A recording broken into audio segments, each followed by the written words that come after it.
Тағы да алаңдататын жағдай бұл мектеп жасындағы 3,5 миллион баланың, біздің мектеп жасында 3,5 миллион бала бар, 3,5 миллион баланың 700 мыңнан астамы бір рет болсын бас тіккен.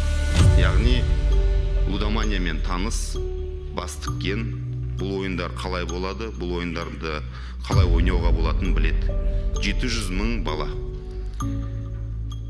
Бұл Қазақстандағы 1 миллионнан астам құмаршы, яғни құмар ойыншы санының одан да ары өсетінін көрсетеді.